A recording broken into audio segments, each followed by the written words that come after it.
Assalamualaikum warahmatullahi wabarakatuh. Saya Nur Alisa Fazlin binti Adanan bernombor matriks di 2020-1093835 daripada program Ijazah Sarjana Muda Pendidikan Ekonomi akan membentangkan tentang penyelidikan tahun akhir yang bertajuk Pengaruh Pendidikan dan Pendapatan terhadap Premium Insurans Kesihatan dan Perubatan dalam kalangan wanita berkerjaya di Malaysia.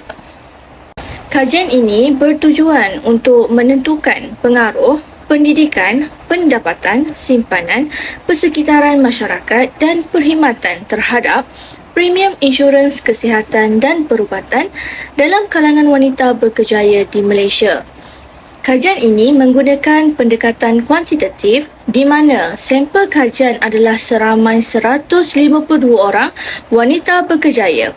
Bagi mencapai objektif yang ditetapkan, analisis deskriptif dijalankan untuk mengetahui skor min bagi setiap faktor yang dibangunkan. Manakala, analisis regresi linear berbilang dijalankan untuk menentukan pengaruh terhadap premium insurans kesihatan dan perubatan. Seterusnya, analisis regresi logistik berbilang untuk menentukan kebarangkalian berminat untuk menambahkan premium insurans bulanan. Kajian ini berupaya menjelaskan sejauh mana pengaruh-pengaruh berikut memainkan peranan yang sangat penting terhadap premium insurans kesihatan dan perubatan. Oleh itu, kajian ini berupaya memberikan panduan yang berguna kepada semua wanita berkerjaya. Kajian ini penting untuk mengkaji bagaimana faktor pendidikan, pendapatan dan faktor lain mempengaruhi premium insurans kesihatan dan perubatan dalam kalangan wanita berkerjaya di Malaysia. Kajian ini dapat memberikan gambaran yang lebih baik tentang faktor-faktor yang mempengaruhi pilihan wanita bekerja di Malaysia untuk memiliki premium insurans kesihatan dan perubatan dengan melihat hubungan antara dua faktor utama ini, iaitu pendidikan dan pendapatan. Pemilikan premium insurans kesihatan dan perubatan adalah penting kepada semua masyarakat, termasuk wanita yang bekerja di Malaysia. Demi mengurangkan bebanan untuk membiayai kos perubatan, masyarakat membeli insurans perubatan dan kesihatan untuk menjamin kos perubatan mereka dapat dibiayai oleh insurans perubatan dan kesihatan pada masa akan datang. Terdapat beberapa faktor utama yang mempengaruhi keputusan seseorang untuk mendapatkan perlindungan kesihatan yang baik dan mencukupi, iaitu faktor pendapatan serta simpanan dan pendidikan serta faktor-faktor lain seperti persekitaran masyarakat dan perkhidmatan. Namun begitu, terdapat beberapa isu yang muncul berkaitan pemilikan insurans kesihatan dan perubatan di Malaysia. Berdasarkan kajian lepas, terdapat beberapa kaedah yang telah digunakan oleh penyelidik untuk mencapai objektif kajian.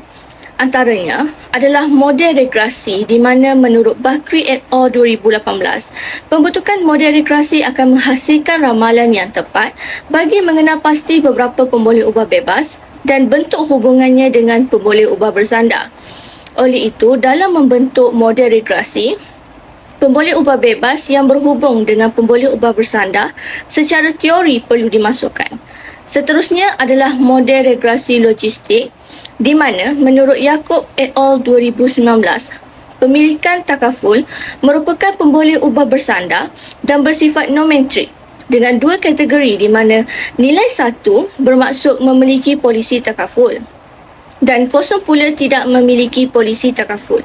Selain itu, analisis deskriptif juga digunakan dalam kajian lepas di mana menurut Yaakob dan Rahman 2017, bagi melihat taburan profil responden, analisis deskriptif akan digunakan terhadap faktor-faktor demografi dan sosioekonomi seperti jantina, status, umur, bangsa, pendidikan, pekerjaan, pendapatan dan sebagainya.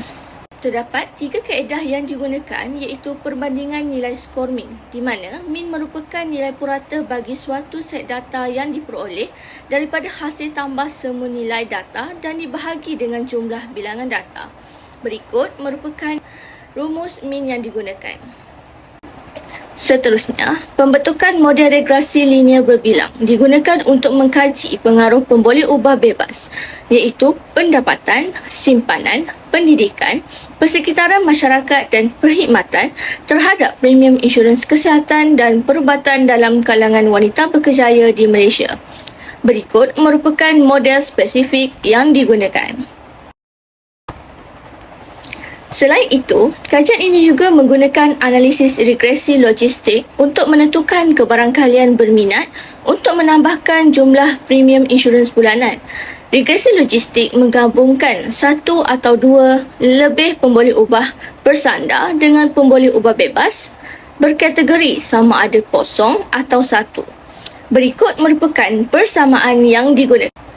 Kajian mendapati bahawa kebanyakan responden yang mempunyai insurans kesihatan dan perubatan adalah daripada tahap pendidikan sarjana muda, iaitu seramai 63 orang dengan pendapatan anggaran RM2,000, simpanan bulanan anggaran RM500 dan premium bulanan anggaran RM100.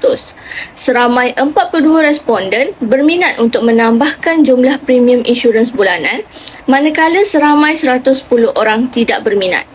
Analisis deskriptif bagi faktor pendapatan adalah sebanyak 2484.27, bagi faktor simpanan adalah sebanyak 610.20, bagi faktor pendidikan adalah sebanyak 3.16, bagi faktor persekitaran masyarakat adalah sebanyak 4.4350 dan bagi faktor perkhidmatan adalah sebanyak 4.737. Berdasarkan jadual berikut, faktor pendidikan menunjukkan hubungan yang tidak ketara terhadap premium insurans kesihatan dan perubatan, iaitu sebanyak 0.472.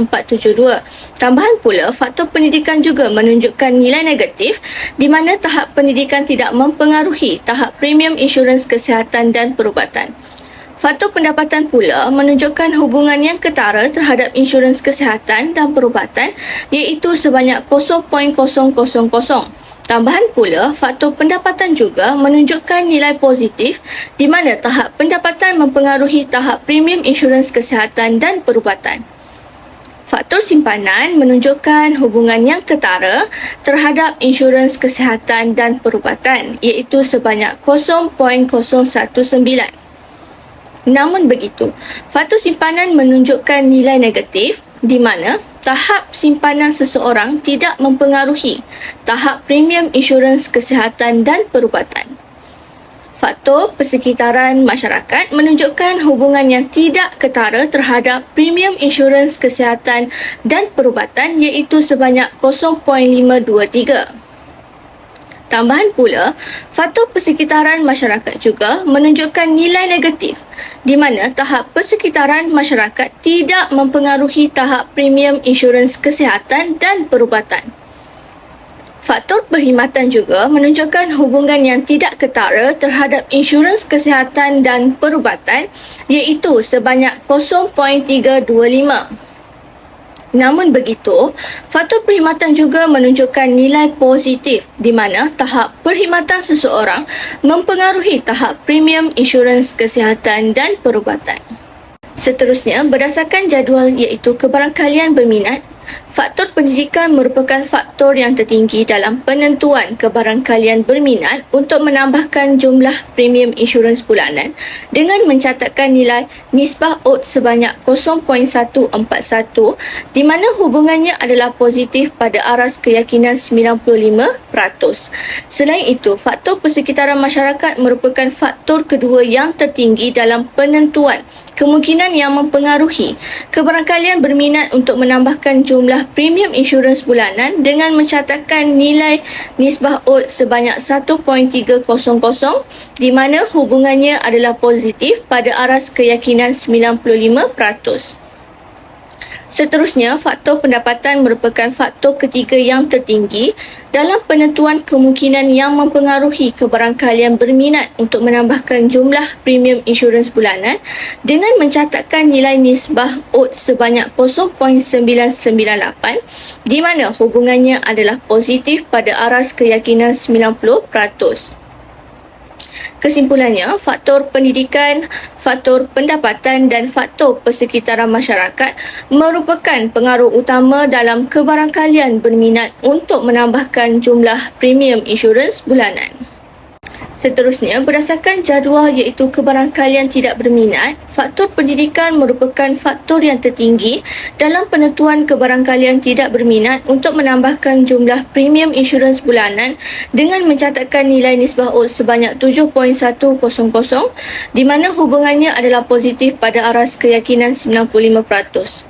Selain itu, faktor persekitaran masyarakat merupakan faktor kedua yang tertinggi dalam penentuan kemungkinan yang mempengaruhi kebarangkalian tidak berminat untuk menambahkan jumlah premium insurans bulanan dengan mencatatkan nilai nisbah odds sebanyak 0.769 di mana hubungannya adalah positif pada aras keyakinan 95%. Seterusnya, faktor pendapatan merupakan faktor ketiga yang tertinggi dalam penentuan kemungkinan yang mempengaruhi kebarangkalian tidak berminat untuk menambahkan jumlah premium insurans bulanan dengan mencatatkan nilai nisbah odds sebanyak 1.002 di mana hubungannya adalah positif pada aras keyakinan 90%. Kesimpulannya, faktor pendidikan, faktor pendapatan dan faktor persekitaran masyarakat merupakan pengaruh utama dalam kebarangkalian tidak berminat untuk menambahkan jumlah premium insurans bulanan. Oleh itu, terdapat beberapa kesimpulan yang dapat dibuat oleh pengkaji. Antaranya, analisis deskriptif menghuraikan objektif 1 iaitu untuk mengetahui skor min bagi setiap faktor yang dibangunkan. Analisis regresi linear berbilang menghuraikan objektif 2 untuk menentukan pengaruh terhadap premium insurans kesihatan dan perubatan dalam kalangan wanita berkerjaya di Malaysia.